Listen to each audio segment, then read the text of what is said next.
there. So I wanted to just do a video real quick to tell you about that steady state cardio that's on your workout calendar twice a week.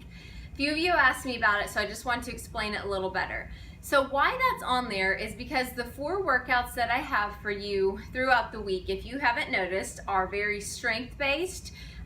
They are cardio-based as well, but it's more high-intensity cardio-based for short intervals.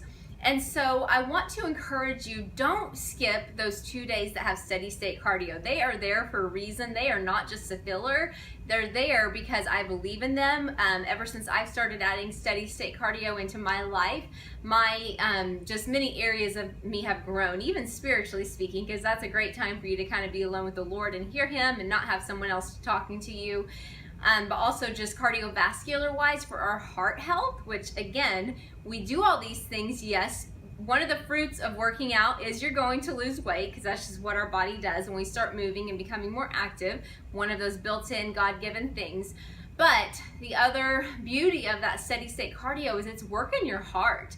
And we all need great cardiovascular health if you want to live a long and healthy life and not have heart issues and all kinds of different things. It just really creates a strong heart. So don't skip those days. And I want to encourage you, I can totally relate to whenever someone says the word cardio, you're like, oh, I hate cardio. Almost everybody feels that way. So don't quit trying to find a form of cardio that you enjoy doing. Ask the Lord to show you, what can I do that I would enjoy?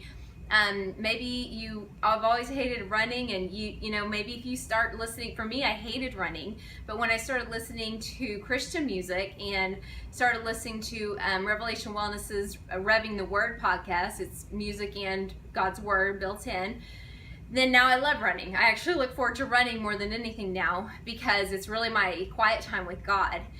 Maybe you could take up biking, swimming, rowing. I don't know. Just get creative and ask God to help you find something. But just don't skip those days. I promise you, those are not just filler things on the calendar. They are there for a reason.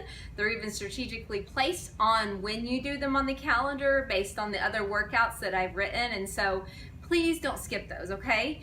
Find a way to enjoy them. Grab a friend if you need to. Take your kids. Make it fun. Make it a family thing. Whatever you need to do, but get those workouts in. All right? I will chat with you later.